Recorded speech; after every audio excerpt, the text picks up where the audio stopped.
Cupping therapy, treatment spectrum, role of complementary. In fact, that healthcare method chosen is used together with allopathic medical practices. Role of alternative. In fact, that healthcare method chosen is used in place of allopathic medical practices. Cupping therapy, soft tissue modality using sub-atmospheric pressure, tissue pull created by suction. What is fascia? Network of connective tissue formed into various layers such as sheets or aponeurises.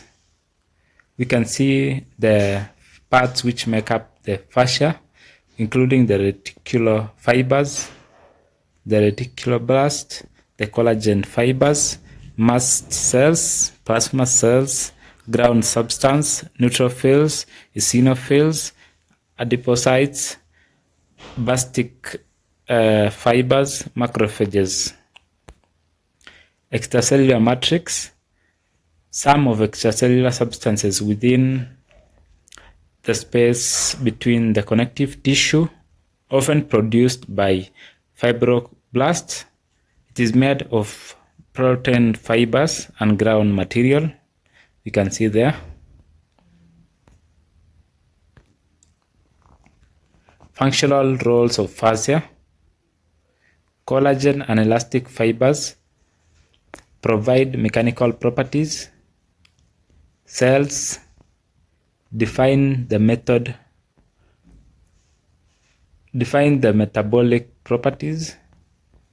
Receptors adapt the fascia to different conditions. Water and alluronan define the grinding capacity. Nerve elements define sensitivity. We have on top the collagen and elastic fibers which provide mechanical properties. Where is the fascia? It is located superficially within the skin and then deeper throughout the subcutaneous tissues. Further provides encasement, attachment points, and separation of muscles and the viscera. The fascia layers. We can see the superficial fascia, visceral fascia, intramuscular fascia, and the densi. So we have the loose and the densi. Property, aponeurises, ligament, tendon, fascia. Fascia is a system, integrates function, framework for all body networks to operate in coordinate manners, responsiveness, natural sensing, and demonstrates elements of plasticity and viscoelasticity. So connective tissues, the fascia system are fascia. So those are pictures there. Broad comparison of myofascial therapy mechanisms. Many forms of myofascial therapy, myofascial release and myofascial trigger or myofascial trigger point therapy exist today. Manually performed or also instrument assisted soft tissue mobilization, IASTM. Majority of these techniques utilize a compressive pressure approach. Cupping is focused on a negative pressure sanction or vacuum pressure that creates lift of the myofascial tissues or tissue. Biochemical mode of cupping, biomechanical mode of cupping, multi-layered finite model to predict stress responses of tissues to cupping, vacuum pressure, cup diameter, rim radius, stroke curve, ramping, time of pump action. So compressive pressure exists at the rim of the cup with sharper rim Increased vacuum pressure and cup size achieves acupuncture analgesia. A picture there.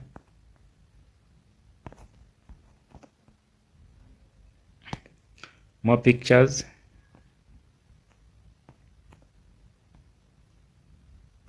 So similar outcomes: myofascial therapy, inflammatory response, induction of vasodilatation, pain modulation, alternative therapy for pain management, pain satisfaction, improved flexibility and healing. A picture there. Inflammatory response, the Starling law of capillary exchange.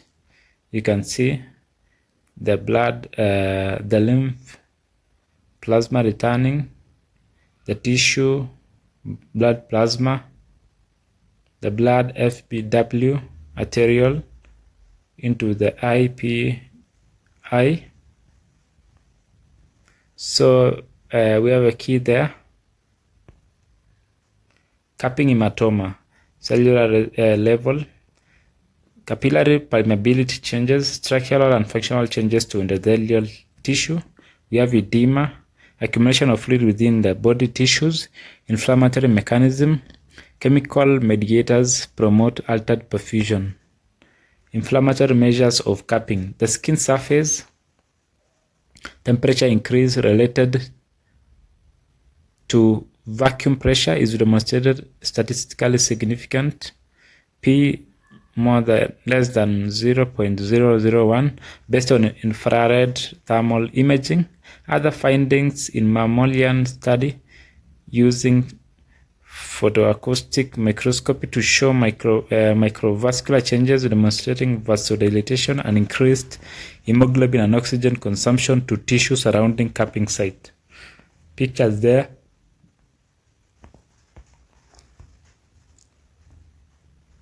Trajectory of healing. So we can see a favorable landscape.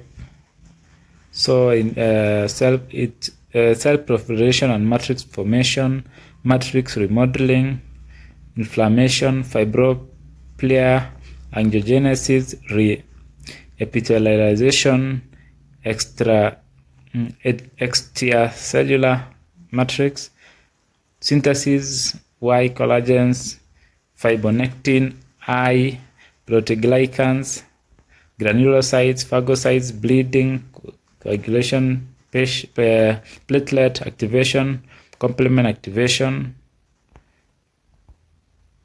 So who can perform capping therapy? A variety of healthcare providers. We have acupuncturists, athletic trainers, chiropractors, massage therapists, medical doctors, osteopathic doctors, physical therapists.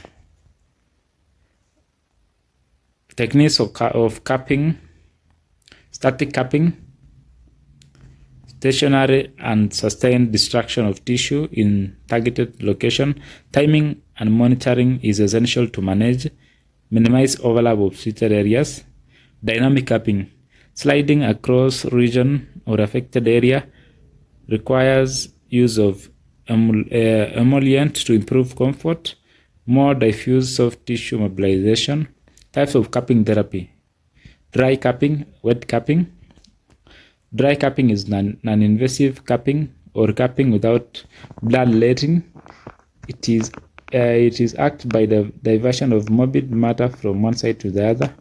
So we have what we call bilanar and bilnar. Bilanar, vacuum created by manual or suction pumps. Bilnar, vacuum created with fire. Wet capping, invasive capping or capping with bloodletting. It is acted by evacuating of morbid humors from affected area. Essential capping. From wet capping, we have essential capping and voluntary capping. So some pictures there.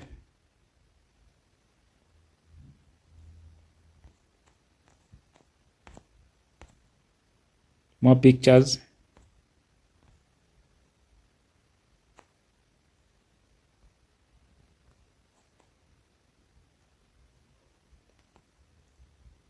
So we have the techniques: the dry cupping, flash cupping, wet cupping, massage cupping.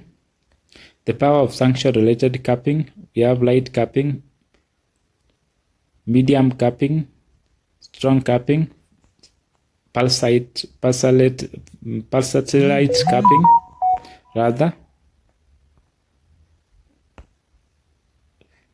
Method of sanction related types: fire cupping, manual sanction cupping, automatic sanction cupping. Added therapy related types: needle cupping, Moser cupping, herbal cupping, magnetic cupping, laser cupping, electrical stimulation cupping, water cupping, aquatic cupping. Condition and area related types: cosmetic cupping, sports cupping, pedi cupping, abdominal cupping, facial cupping, female cupping, male cupping. So types of tools: stroke cups. So depending on the region, we have plastic cupping sets. We can have the glass cupping sets, rubber cupping sets, metallic cupping sets, silicone cupping sets, ceramic cupping sets, bamboo cupping sets. Round glass cups or bell shape are good. Procedure tips: frequency, not more than 1 time per week to allow full hematoma recovery. Pressure, number, and timing adjust based on the patient tolerance and speed of inflammatory reaction. Patient documentation should be done combined with additional IASTM or therapy modalities to enhance healing and comfort. Patient education is very important. So we have the classification there of cupping therapy adverse effects. So all those are the adverse effects. You can have scar formation, burn, root lac formation, abscess, and skin infection, pruritus, anemia, panniculitis, Kembener phenomenon. These are the not preventable: dizziness, tiredness, vasovagal attack, nausea, insomnia. So those are the cuppings. Physiological effects, we've said those: pain modulation, inflammatory healing, increased function. Common conditions that may benefit from cupping therapy: neck and lower back pain, sciatica, ITB syndrome, adhesions, scars, TMJ dysfunction, chronic pain, arthritis, neuralgia, trigger points, carpal tunnel, pre and post-op conditions, athletic stress and injury, plantar fasciitis, scoliosis, lymphatic drainage, poor circulation, fibromyalgia, migraines. Contraindications: skin infections, skin ulcers, systemic viral or bacterial infections, presence of a tumor, localized or most localized or metastatic, edema, skin edema, superficial edema, hemophilia, and blood disorders rather, psychological unwillingness, blood thinners, recent surgery, incision area, pregnancy, precaution continued. Precaution should be taken in patients with DM, patients with bruises, aged patients, location. So that is the end of cupping, and probably we are going to explain more about how is it done in our future videos, especially using a video.